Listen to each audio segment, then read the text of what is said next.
लेकिन खबर एक और भी बड़ी है हारून साहब, मैं चाह रही थी ब्रेक से वापस आके बात कर लूँ, लेकिन चले ब्रेक पर जाने से पहले ही बात कर लेती हूँ। मार्केट्स की बात हुई, ईद की बात हुई, तो ईद का चांद कैसे हम छोड़ सकते हैं। तो ईद के चांद का बड़ा इंतज़ार होता है।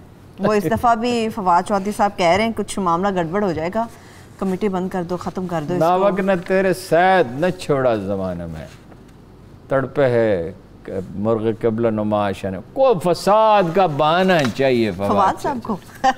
कभी किसी अखबार में इसको मारा, फिर दूसरे को मारा, फिर और कोई ने हिला रूत हलाल कमेटी से। अरे भाई तुम अपोजिशन लीडर हो या वजीर हो, भाई जाओ वजीर आज़म से कहो रूत हलाल कमेटी तोड़ दे, उन्हें कायल कर लें, काबीना को कायल कर लें। ये अखबारों में बयान देने का क्या मतलब है? नहीं आज आपको पता है वो कौन सा अखबार नवीस है जिस पे ये इल्ज़ाम लगा कि अखबार नवीसों को ब्रीफ करता कैबिनेट से निकल के? ये फवाद चौधरी साहब हैं केबला। और भाई खुदा खुदा करके एक ऐसा फोरम है रूत हलाल कमेटी जिसमें तमाम मकातब फ़िक्र के उलमा है। दूसरी बात ये वो महकमा मौसमियात के माहिरीन को बुलाते हैं। तीसरी बात ये मुफ्ती मुनीब साहब पे तो हमने एक आध मामले में एतराज़ भी किया। He is a very very careful person है जी। कहते हैं जी 13 साल से चिमटे हुए हैं। ये शरीफ ख़ानदान जो है ऐसा लगता है 1000 साल से हमें चिमटा हुआ है। भुट्टो ख़ानदान, फिर उसकी बाकियात जरदारी ख़ानदान चिमटे हुए हैं। चिमटे हुए का क्या मतलब है? आप हटा दें, फिर नया आदमी लगा दें, आप कमेटी तोड़ दें। भाई जिसको जिम्मेदारी दी है वही साइंस का जो महकमा है, वजारत साइंस, उनकी हेल्प करे। एक आदमी का क्या काम है दूसरे के काम में मुदाखलत करना? सही, ये ठीक है। जो बात उसूली करते हैं वो कि साइंस उलमा का काम नहीं है चांद देखना, ये जरूरी नहीं है। चांद देखना है ना, उसमें इल्म की क्या जरूरत है? शहादतें होनी चाहिए। शहादतों में उलमा को शामिल किया जा सकता है। शहादतों का मतलब ठीक है, आपने सही पॉइंट आउट किया कि लेकिन वहाँ माहिरीन तो मौजूद होते हैं और इनको भी बुला लें और इनको एक प्रेस कॉन्फ्रेंस करने का भी मौका भी दे दें। उन्होंने कहा था आज इनका करेंगे, चेहरा, इनका जो है गोल मटोल चेहरा वो टीवी पे नजर आ जाए। आप उनकी सेहत से जालिस तो नहीं है? सेहत से जालिस है उनकी? मुझे उनकी सेहत से जालिस है क्या? फिर गोल मटोल ना कहे ना उन्हें। गोल मटोल ऐसा जैसे गोल मटोल बच्चे ने तो प्यारे प्यारे लगते हैं। आज चले, अच्छा चले, मुझे ये पता चल गया फवाद चौधरी साहब आपको बड़े पसंद है। उन्होंने कहा था मेरे साथ बड़ा अच्छा ताल्लुक है। वैसे तो हर अखबार में इसको ये अंदेशा रहता है कि किसी भी फंक्शन में फवाद चौधरी कुछ भी कर जाएंगे, लेकिन मुझे मिलते हैं बड़ी खुशउस्लूबी से, बड़ी शराफत और वकार से। चले, उसकी वजह क्या, मैं ब्रेक से वापस आके जानूंगी कि आखिर हारून साहब के साथ इस कदर मोहब्बत और इखलास और खुलूस के साथ वो क्यों मिलते हैं। एक ब्रेक से वापस आके मैं बात करूंगी, इसके ऊपर हमारे साथ रहेंगे।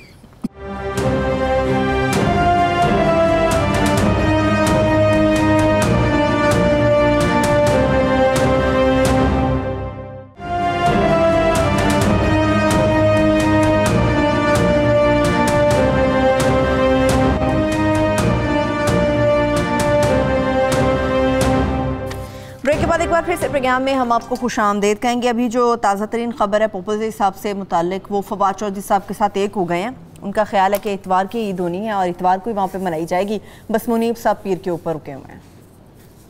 ये इत्तफाक मुबारक हो मोमिनों के लिए।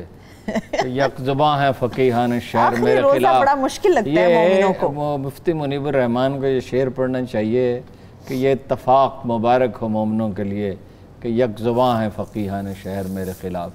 बात यह है पोपल जई साहब ने तो कभी कौम के साथ ईद की ही नहीं, माना ही नहीं। मतलब ये वो गवाहियाँ जो हैं, सवाल, मुझे एक बात बताइए, मुफ्ती मुनीबुर रहमान और उनके सब साथी, उनकी एक फहरिस्त बनाए, इस वक्त मेरे जहन में नहीं है, वो सब साथी, वो देवबंद के भी हैं, बरेली के भी हैं, मकतबा जाफरिया मकतब फ़िक्र के भी हैं, अहले हदीस मकतब फ़िक्र के भी हैं। वो सारे के सारे जो हैं वो झूठे हैं, बेईमान, अस्तगफिरुल्लाह। यानी उन्हें क्या प्रॉब्लम है कि उन्हें एक मोतबर शहादत मिले और उसे कबूल न करें? फवाद चौधरी साहब कहते हैं मेरे पास सबूत है कि ईद इतवार की ही बनती है। आज तो ये सानिया हो गया, वरना वो प्रेस कॉन्फ्रेंस करते हैं। वो तो सबूत का, इसका जवाब तो साइंसदान दे सकते हैं, टॉक शो में नहीं दिया जा सकता।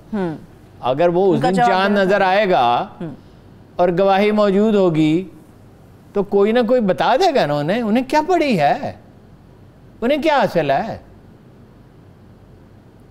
लेकिन इसका कोई वो एक दिन लेट करके, एक दिन फालतू रोजा रख के, मेरी बात सुनिए, क्या एक आलम दीन नहीं जानता कि ईद के दिन रोज़ा रखना कितना बड़ा गुनाह है। ईद के दिन रोज़ा तो शैतान रखता है, उन्हें नहीं मालूम।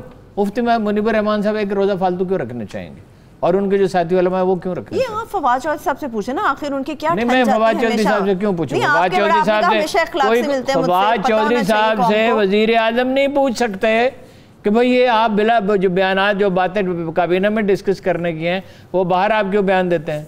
मैं कौन हूं उनसे पूछने वाला? आपसे इखलाक से मिलता है। और दो अखबार नवीसों के साथ जो सलूक वो कर चुके हैं, आप चाहते हैं मेरे साथ भी करें? नहीं, मैं तो आपने खुद इस चीज का इतराफ किया, वो आपसे बड़े इखलाक मेरे साथ प्यार से मिलते हैं, बहुत खुश अखलाक। तो मेरी कोशिश थी आप ब्रेक में पूछ लेते फोन करके कि हमें भी बताएं किन बुनियादों पर इतवार को ईद बनती है, हमें अब इस वक्त नहीं फोन कर सकता, फिर किसी वक्त कर। चलें ठीक है, मुझे इंतजार रहेगा हारून साहब कि आप, और ये वैसे हारून साहब मजाक का आंसर अपनी जगह पर अलग, मगर ये एक हकीकत है कि अब इसका एक मुस्तकिल हल निकलना चाहिए, चाहे मजाक फवाद साहब की तरफ से होता है या कहीं से भी होता है। ये तमाम लोगों को ठेस पहुंचाने का उसके इर्द गिर्द लोग जिंदा हैं, सवाल ही पैदा नहीं होता।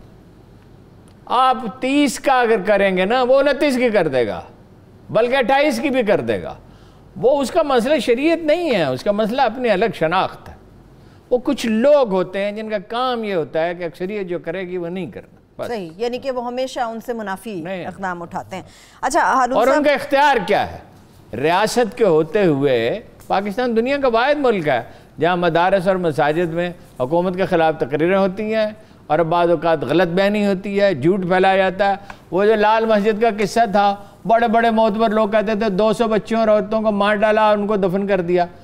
उसको गए हुए मुशर्रफ को कितना ज़माना हो गया, वो खोद लें उसको और उसमें से वो लाशें निकाल के दिखा दें। कोई ऐसी बात थी ही नहीं, बिल्कुल ऐसा कोई मामला नहीं था। माल समेटने से याद आया हारून साहब, इसके ऊपर चले मजीद भी बात करेंगे, मगर अभी जो शुगर की रिपोर्ट, फॉरेंसिक रिपोर्ट सामने आ गई है, वो आपने देखी है? वो तो बड़ी संगीन है, मगर तरीन साहब तो मानने का नहीं है। ऑपोजिशन कहती है कि तरीन साहब का भी एक नुक्ता नज़र है ना।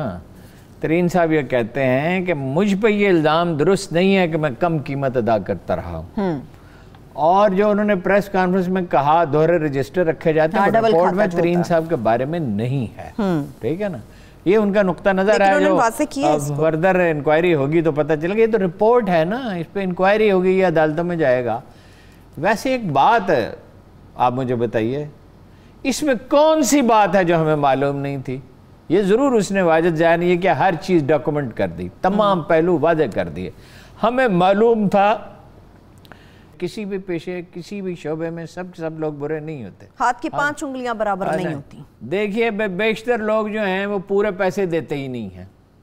ये भी हमें मालूम था कि जो तनासब वो दिखाते हैं कितने % चीनी निकलती दुनिया में, 12 से 16%, 12.5 से 16% निकल, यहाँ क्यों 9 से 10% निकलती है। ये भी हमें मालूम था कि पैसे बहुत ताख़ीर से अदा किए जाते हैं, पूरे नहीं दिए जाते। ये भी हमें मालूम था कि सट्टा इस पे होता है।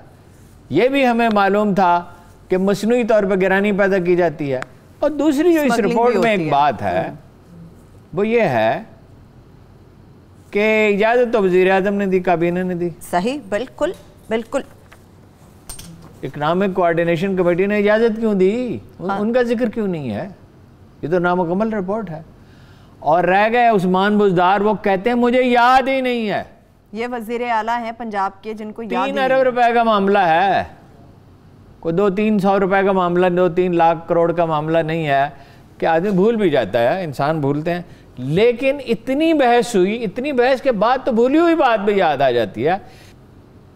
अरशद साहब, मलक अरशद साहब, पता नहीं बात क्यों, मुअज़्ज़ज़ आदमी है, उन पर नुक्ताचीनी करने को जी नहीं चाहता। काम भी करते रहे हैं, काम उन्होंने बड़ा शानदार किया, उनको सपोर्ट भी आवाम ने दी है जी, उनसे बड़ी अच्छी तवक्कुआत हैं। और ये तवक्को है रिपोर्ट में। आज उन्होंने जो कुछ भी कहा उससे तो मुझे इत्तफाक नहीं है, लेकिन उम्मीद है उनके होते हुए रिपोर्ट कोर कमांडर साहब भी गए, आर्मी चीफ भी इंटरेस्टेड होंगे, और लोग भी इंटरेस्टेड होंगे, फ़ज़ाइया के लोग भी इंटरेस्टेड होंगे। बहुत इतना बड़ा जानी नुकसान हुआ है, तो उम्मीद है रिपोर्ट तो ठीक आएगी। इस रिपोर्ट का अच्छा, चीनी का आप मुझे बताइए कि सब हमें मालूम था, ये होता क्यों है? और ये सिर्फ चीनी में नहीं हो रहा, ये कौन सा सेक्टर है जिसमें नहीं हो रहा?